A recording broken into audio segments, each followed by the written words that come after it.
Thank you very much. So there are a couple of more initiatives that we would like to share with you.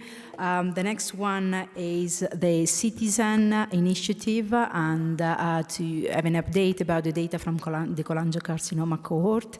So I'd like to call on the stage Amanda Nottke, who is working at the Invitae, where she focuses on the data quality and insight generation for the clinical genomic data set. Thank you. Hello, everybody, and hello to those who are live streaming in as well. So today I'm just going to take a couple of minutes to walk through an overview of the registry platform, then get into the structure of the data that is collected from the medical records, tell a case study involving FGFR2 alterations and what we can learn from this real-world data set, and then get into future directions. So Invitae's Ciitizen platform, which powers the CCF registry, ultimately the objective was to form a patient-centered platform that would enable patients to have all of their medical information in one place and provide to them a structured data set that they could control access and use of.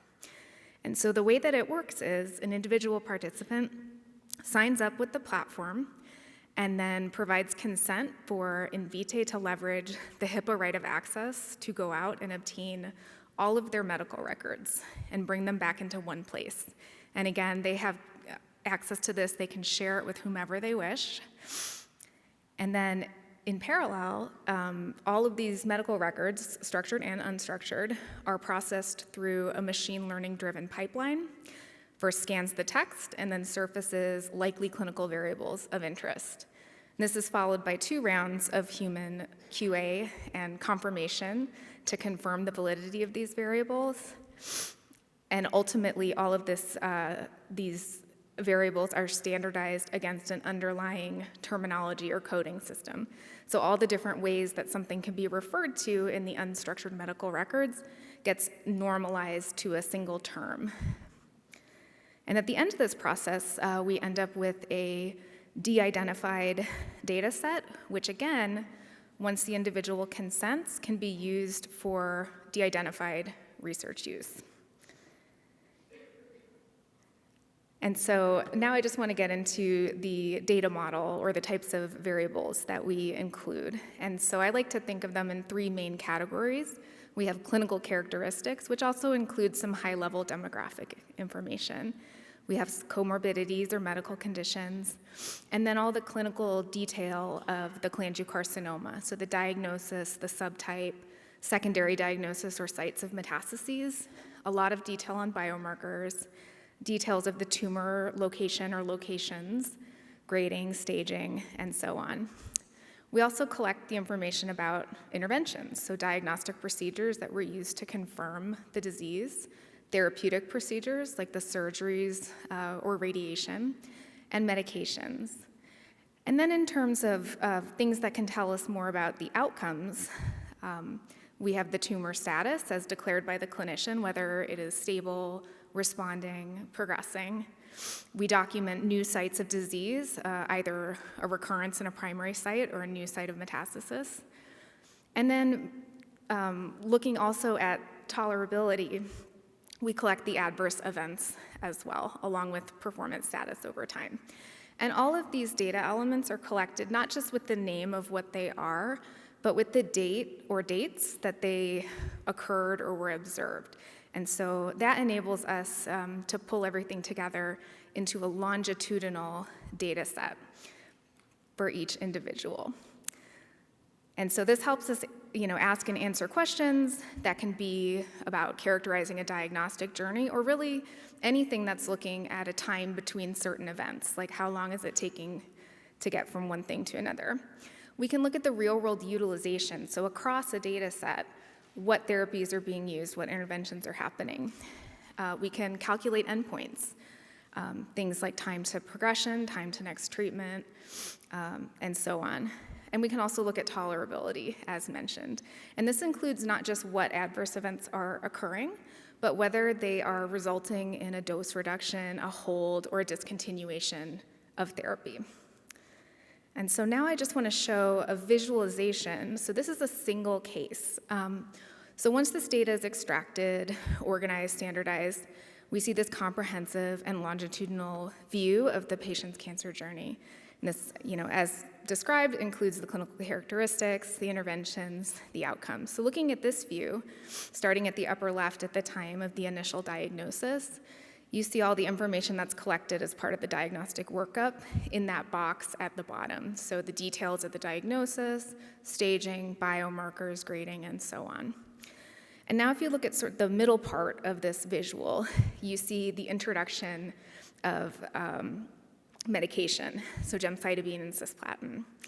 And we see the start of it, and we see that it continues on with some adverse events associated with that. Later on in this timeline, you see the introduction of an additional treatment, durvalumab. And in the meantime, looking back up at the top here, we see these points in time where the clinician recorded a disease status. There was a partial response, then it was stable, stable, and then another partial response. And so you can imagine pulling all of these individual data sets and journeys into one data set enables for some really interesting explorations of real-world data.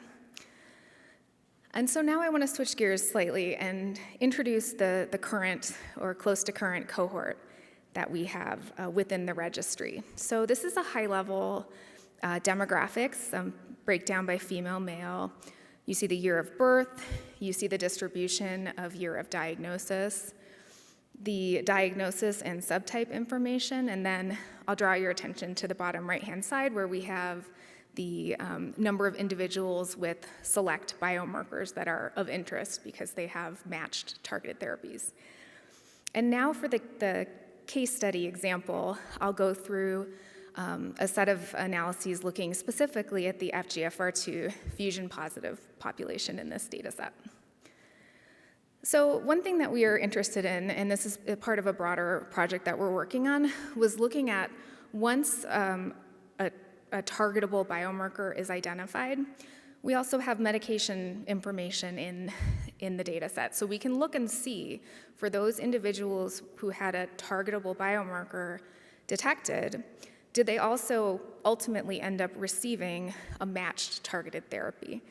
And the breakdown that you see here is that for each of these mutations or sets of mutations, the ones in the purple reddish, we don't see documentation of a matched targeted therapy in their data.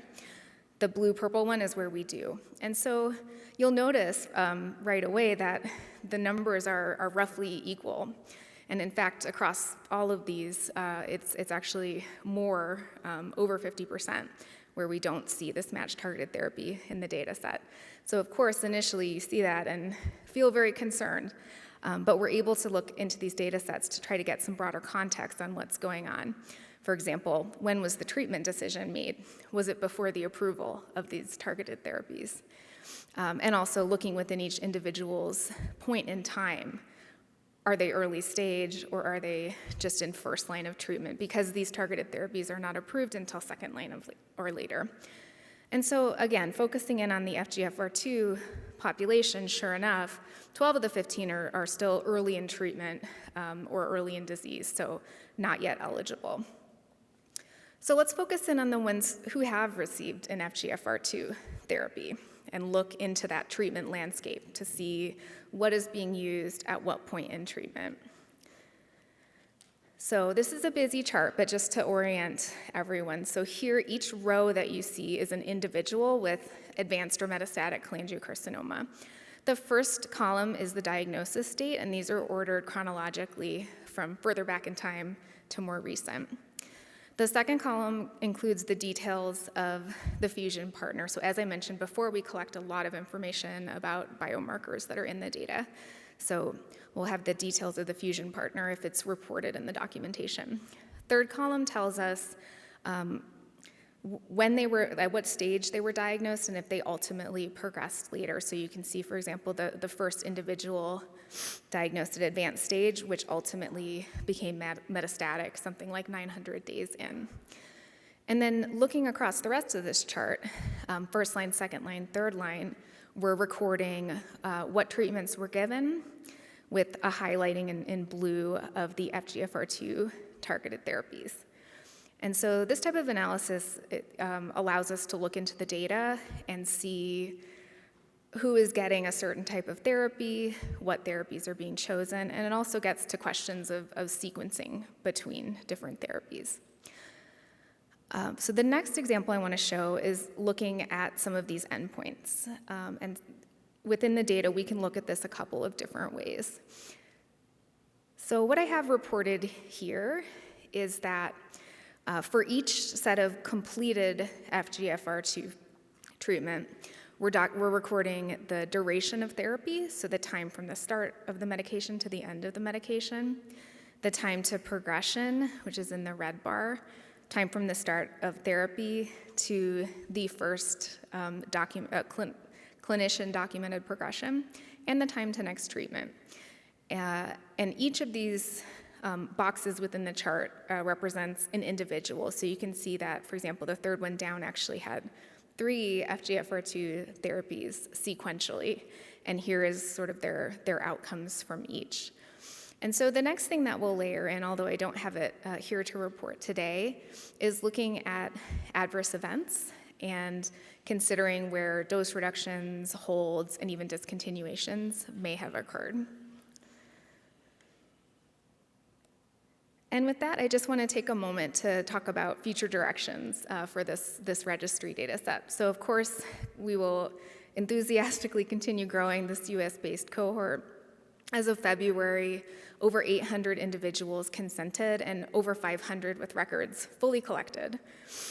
We will be soon incorporating survivorship data, which will enable calculation of survival-based endpoints. We were also eagerly exploring international expansion, and finally continue collaborating with all of our partners. And so I just want to close with some quick acknowledgments. Of course, thanking the Cholangiocarcinoma Foundation and their network of clinician researchers who have helped design and launch and improve this registry. Thanking the Invitae Ciitizen team for all their efforts in obtaining this data. But most importantly, thanking the individuals who have joined the registry so that their data can contribute and accelerate research and learning in this space. Thank you.